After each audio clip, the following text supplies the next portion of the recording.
Hello friends, ഞാനിപ്പോൾ ലാവോസിലാണുള്ളത്. ലാവോസിലെ ഒരു സാധാരണ മാർക്കറ്റ് കാണാനായിട്ടാണ് വന്നിരിക്കുന്നത്. ഏതൊരു നാട്ടിൽ ചെന്നാലും അവിടുത്തെ മാർക്കറ്റ് വിസിറ്റ് ചെയ്ത് കഴിഞ്ഞാൽ വളരെ സാധാരണക്കാരായിട്ടുള്ള ആൾക്കാരുടെ ജീവിതം നമുക്ക് അടുത്തറിയാൻ പറ്റും. അങ്ങനെയാണ് ഞാൻ ഈ മാർക്കറ്റ് വിസിറ്റ് ചെയ്യാൻ വന്നത്. ലുവാങ് പ്രബാങ് എന്ന് പറയുന്ന സ്ഥലത്തുള്ള ഒരു മോർണിംഗ് മാർക്കറ്റാണിത്. രാവിലെ 5 മണി തൊട്ട് 10 മണി വരെയാണ് ഇതിൻ്റെ സമയം എന്ന് പറയുന്നത്. വരുമ്പോൾ തന്നെ ആദ്യം കാണുന്നത് ഇവരുടെ പ്രധാന നദിയായിട്ടുള്ള മേക്കോങ് നദിയിലെ പായൽ ഇതുപോലെ ഉണക്കി ഷീറ്റായിട്ട് പ്ലാസ്റ്റിക് കവറിൽ പൊതിഞ്ഞ് വിൽക്കാൻ വച്ചിരിക്കുന്നതായിട്ടാണ്. പിന്നെ മേക്കോങ് നദിയിൽ നിന്ന് തന്നെ പിടിക്കുന്ന മീനും കാര്യങ്ങളൊക്കെ ഉണ്ട്.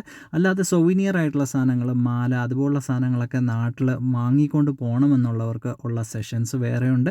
പിന്നെ ഡ്രസ്സും ഒരുപാട് അവൈലബിൾ ആണ്. ഈ ലാവോസുകാർ കരകൗശല വസ്തുക്കൾ, ഇതുപോലെ ഹാൻഡിക്രാഫ്റ്റ്സ്, ബാഗുകൾ, പനയോല കൊണ്ടുള്ള ബാഗും ഇതുപോലുള്ള മാലയും കമ്മലും തുണിത്തരങ്ങൾ, ലാവോസിൻ്റെ സ്പെഷ്യൽ ഒരു ഡ്രസ്സാണ് കേട്ടോ. ഇതൊരു സാരി പോലെ ഇരിക്കും ഈ സാധനം. അപ്പോൾ ഇതെല്ലാം ഉണ്ടാക്കാനായിട്ട് വളരെ മിടുക്കരായിട്ടുള്ള ആൾക്കാരാണ്. ഏകദേശം മാർക്കറ്റ് അടയ്ക്കുന്ന സമയത്താണ് ഞാൻ എത്തുന്നത്. അപ്പോൾ എല്ലാം ക്ലോസ് ആയിട്ടുണ്ടായിരുന്നു. കുറച്ച് കടകളെ ഓപ്പൺ ആയിട്ടുണ്ടായിരുന്നുള്ളൂ. എനിക്ക് ഏറ്റവും ഇഷ്ടപ്പെട്ടത് ഈ ഒരു ഓറഞ്ച് ജ്യൂസാണ് കേട്ടോ. ഇത്രയും ഫ്രഷ് ആയിട്ടുള്ള ഓറഞ്ച് ജ്യൂസ് ഞാൻ എവിടെയും കുടിച്ചിട്ടില്ല.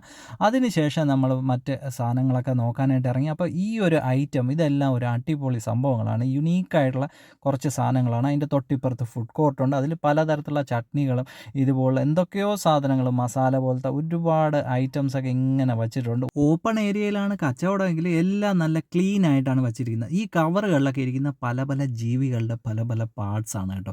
പന്നി, പശു, കാള, എല്ലാ ഐറ്റവും ഉണ്ട് കേട്ടോ. ഇതൊക്കെ കാണുമ്പോൾ ഇത് പോർക്ക് ജർക്കി എന്ന് പറയുന്ന ഒരു സാധനമാണ്. എന്തോ ഒരു സ്വീറ്റ് പോർക്ക് ജർക്കി, എന്താണ് ഐറ്റം എന്ന് എനിക്ക് മനസ്സിലായില്ല.